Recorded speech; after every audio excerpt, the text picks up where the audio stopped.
So it's funny to see all of the politicians in Canada pretty much come together unanimously behind Trudeau and defend the dairy tariffs that have been going on in Canada for years and that have pretty much resulted in Canadians paying more for milk, cheese, and any product in relation to that for years and years. Like, there are people who go to the border, who go into America to shop for food because it's that much cheaper, because of the way that the Canadian government supports our farmers here in Canada.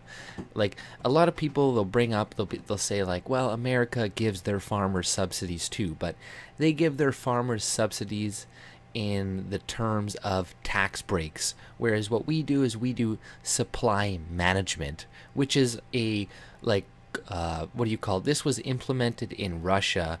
This was like devised by like Karl Marx, and they only produce like a certain amount of milk, a certain amount of eggs, and they say to do this because it controls costs and it makes sure the farmers have a job and this and that.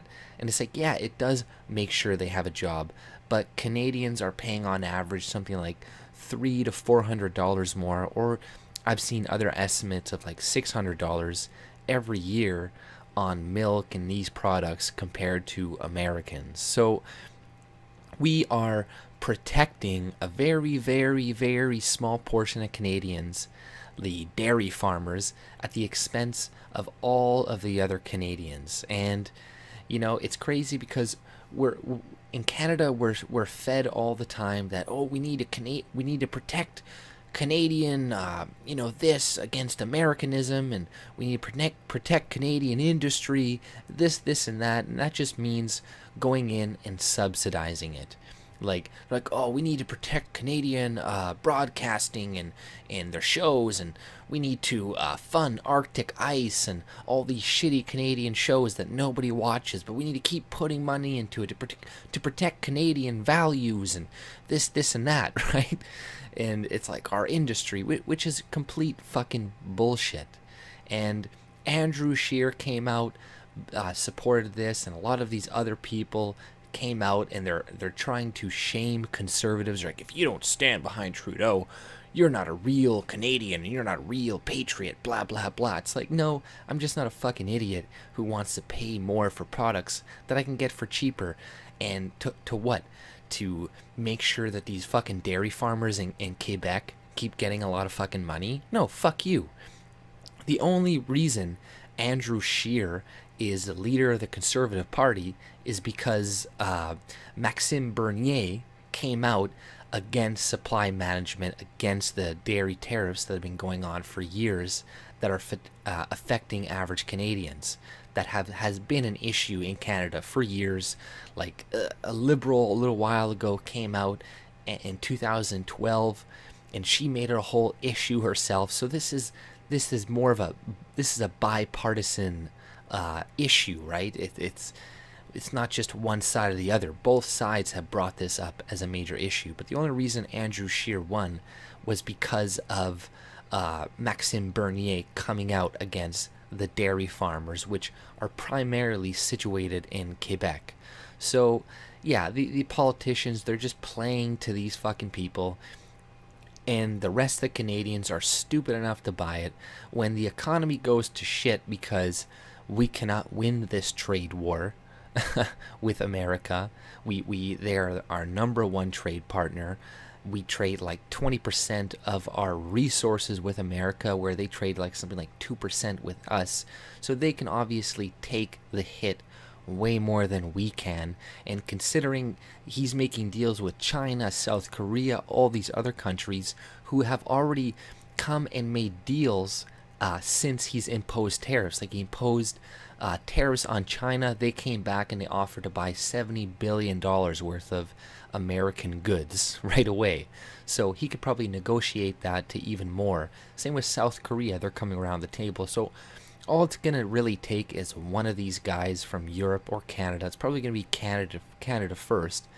That breaks, and then the rest are gonna fall apart. But I'm not really sure what he's gonna do. He may just try to hold out and they're just gonna blame everything on Trump, all the disaster that's gonna happen to our economy, because they have the media on their side, right? So they're gonna have the CBC, all these other people coming out, supporting them, propagandizing the public into being like, oh, it's the evil Trump and him imposing his mean tariffs on us. And it's like, typically, yes, I'm not for tariffs, right? But if Canada, if a country, if your country is against tariffs, right, and you're like, I don't want to impose any, but then all these other countries are imposing different types of tariffs, getting away, screwing you over, then you're at that point you're almost left with no choice. And even within the meeting, Trump proposed to all of the nations in the G7 meeting. He said, "Hey, I'm willing to do no tariffs, no barriers, no subsidies." But they're all like, okay, we have to come back. We have to think about this, right? And they're not going to agree to that. Of course not, because who do they mostly get a lot of their money from? It's like unions and people that they give subsidies to. So yeah, they're not going to go against the hand that feeds them. So yeah, obviously they're not going to go for that. That's why they want to make these elaborate trade deals that you essentially don't need. You don't need these complicated trade deals to trade between countries. You just trade. That's it. You don't need to do much else, honestly. And you just pay attention to their governments.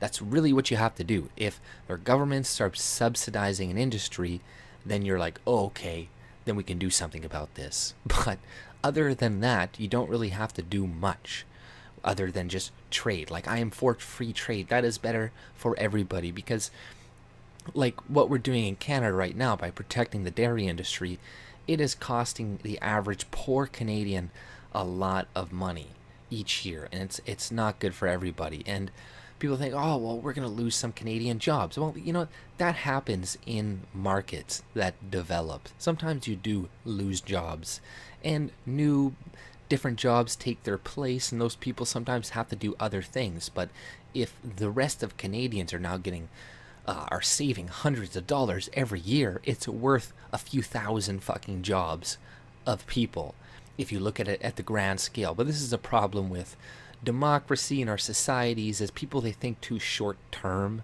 They don't think about the long term effects, and they're like, well, I just need this now, and we need to subsidize this now because I'm going to lose my job now. And I can understand where that is coming from, but it's if you just keep subsidizing an inefficient product, it's never going to get better. You're never going to develop new things that are going to make everybody's life easier. Like when the car was invented, I'm sure it was going to destroy a lot of people who had businesses with horse and buggies. I'm sure a lot of them probably petitioned, like, hey, no, let's not introduce this, because let's impose regulation on this because it's going to destroy my business, which it did.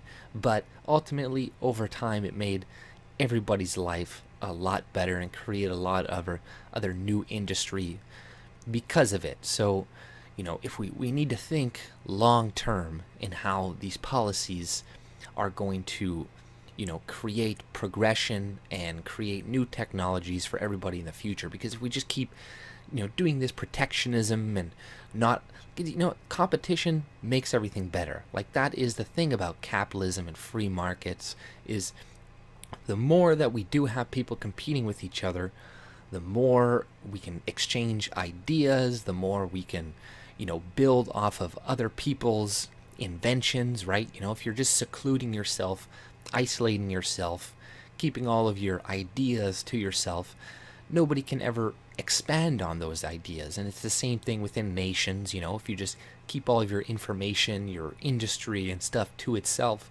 it's never really going to develop to, that fast. It's not going to advance to any large degree.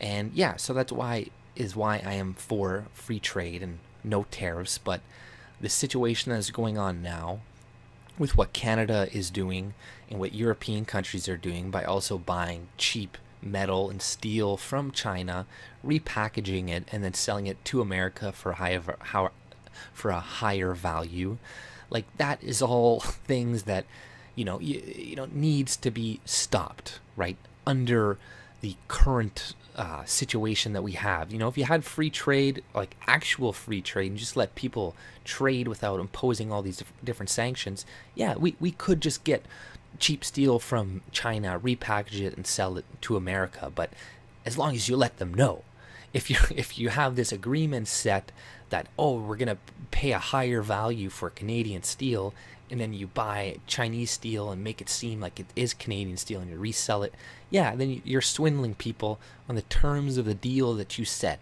But it's like, really, you didn't even need to have this whole thing to begin with. But I am for Trump's propositions. I don't think Trudeau is going to succeed in this. He's going to fail utterly, and it's just going to be Canadians that hurt at the end of the day.